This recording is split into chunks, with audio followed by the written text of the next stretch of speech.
Campeonato vai Hopi bom, aweno sa ting final di nos team di UJ5, kutam un team mix di mucho hambre mucho moe, e também nos ting campeonato di UJ9, kuta team di mucho moena. Tatong bataya Hopi fuerte manebo sa Parawak.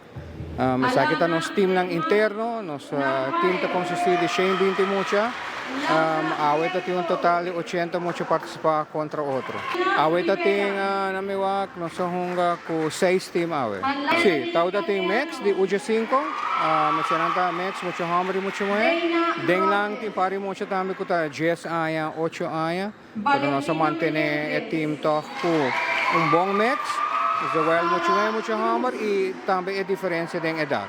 Sim, nós está evitando segura é poder quem que seja um voleibol de nível, nós temos academia e também se temos que dentro do time, sempre não podemos contato conosco, não podemos escrever Instagram, Facebook, não podemos contato Synergy Volleyball Arua.